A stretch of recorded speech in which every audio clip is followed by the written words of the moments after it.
ایک ایرانی جوان تھا، نام اس کا تھا رضا. اتنا بے ادب تھا، کہتا جب غصہ آتا تھا تو میں کبھی اپنی ماں پر بھی ہاتھ اٹھاتا تھا. اب ماں باپ آپ کو پتہ بچوں کو ہدایت کرتے ہیں. آج زمانہ بہت بگڑ چکا، نگاہیں آلودہ، کھان آلودہ، کردار آلودہ.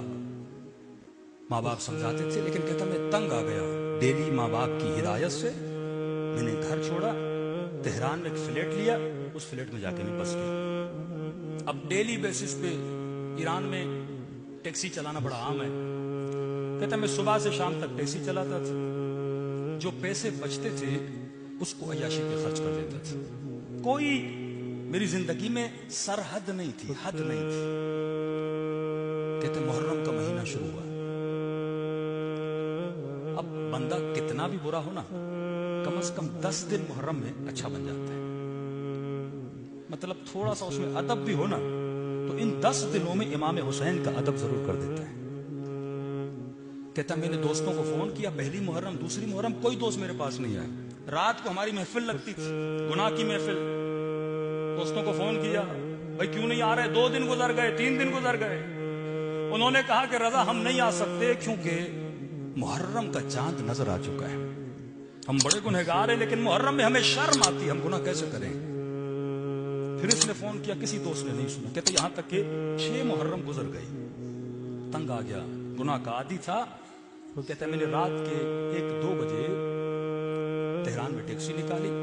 ایک روڈ سے جا رہا تھا، ایک نوجوان لڑکی روڈ پہ کھڑی تھی. اس نے اشارہ دیا مجھے آگے تک چھوڑ دو. میں نے اسے ٹیکسی میں بٹھایا. گناہ کا عادی تھا، نگاہیں آلودہ تھی، نیتیں کثیف اور نجس تھی. کہتا میں نے اپنی گاڑی کے آئینے سے اس لڑکی کو دیکھا، چادر پہنی ہوئی محجبہ لڑکی تھی. تو میں نے اسے گندا اشارہ کیا، گندی باتیں کرنا شروع کر دی. اس نے کہا خوف خدا کرو، محرم کا مہینہ ہے، حسین سے شرم کرو. اس نے کہا کون حسین، کون سا محرم؟ بے دین بن چکا تھا. کہتا اس نے اپنی گاڑی کو موڑا اور کہتا میں اپنی فلیٹ کی طرف جا رہا تھا اسپیڈ کے ساتھ. اب دیکھا کہ وہ خاتون لرزنے لگی اور کانپنے لگی. کبھی مجھے مولا حسین کا واسطہ دیتی، کبھی مجھے عباس کا واسطہ دیتی، کربلا کے شہداء کا واسطہ دیتی. کہتا میرے اوپر ذرہ برابر بھی اثر نہیں ہوا. آخر میں اس نے کہا کہ اے بدبخت شرم کرو، میں سید زادی ہوں. کہتا میں نے اس کا بھی لحاظ نہیں کیا کہ یہ سید زادی ہے. کہتا جب میں نے لحاظ نہیں کیا، اسی اسپیڈ سے گاڑی کو لیتا وہ آگے بڑھ رہا تھا تو اس نے کہا کسی کا بھی شرم نہیں کرتا، میری دادی زہرا کا شرم کر لے. کہتا ہے جیسے سیدہ زہرا کا نام آیا، کہتا ہے مجھے نہیں پتا مجھے کیا ہوا، بدن پہ لرزہ طاری ہوا. پیدائش شیعہ تو تھا نا. کہتا میں نے اسے کہا بتا کہاں چھوڑنا ہے؟ اس نے کہا میں امام بارگاہ جا رہی تھی مجلس پہ، تجھے بی بی کا واسطہ مجھے مجلس پہ اتار دے.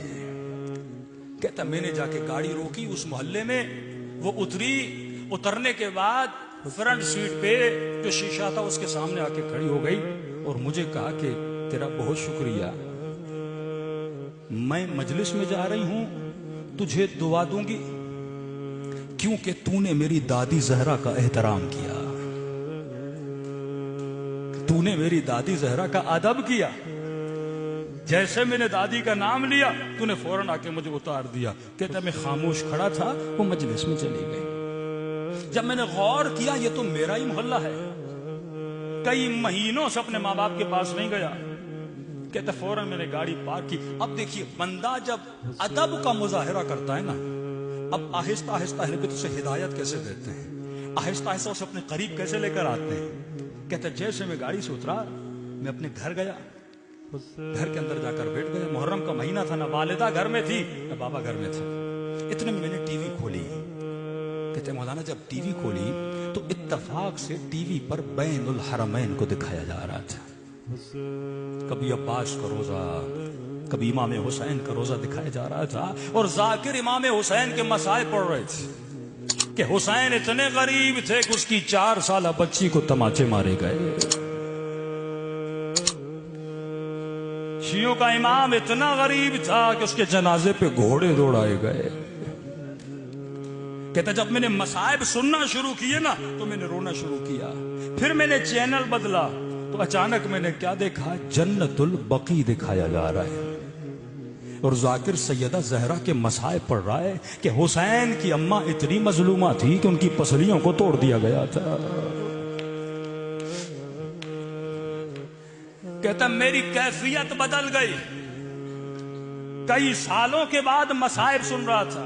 یہ مجلس حسین 1000 سالوں کا سفر لمحوں میں طے کرواتی ہے. کہتا اتنے میں گھر کا دروازہ کھلا. میں نے کیا دیکھا؟ میری بوڑھی ماں جس کی بے احترامی کرتا تھا، جس کی بے ادبی کرتا تھا، وہ گھر میں داخل ہوئی اور اتنے مہینوں کے بعد جب مجھے دیکھا ماں خوش ہو گئی. کہتا میں دوڑا دوڑا گیا اور ماں کے قدموں پہ گر گیا. کہتا میری ماں نے بڑے پیار بھرے ہاتھوں سے میرے سر کو بلند کیا. جب میری آنکھوں میں آنسو دیکھے نا کہنے لگی رضا تو وہ نہیں ہے جو گھر چھوڑ کے گیا تھا، تو بدل گیا ہے. اس کے محلے والے کہتے ہیں جب اس نے مجلس میں آنا شروع کیا، اس سے بڑا نمازی، اس سے بڑا متقی، اس سے بڑا پرہیزگار اس دن کے بعد کسی نے نہیں دیکھا. کبھی عزاداروں کی برتنوں کو دھوتا، کبھی جوتیاں بناتا، کب مصائب پہ اتنا روتا، کسی نے ایسا روتا ہوا کسی کو نہیں دیکھا.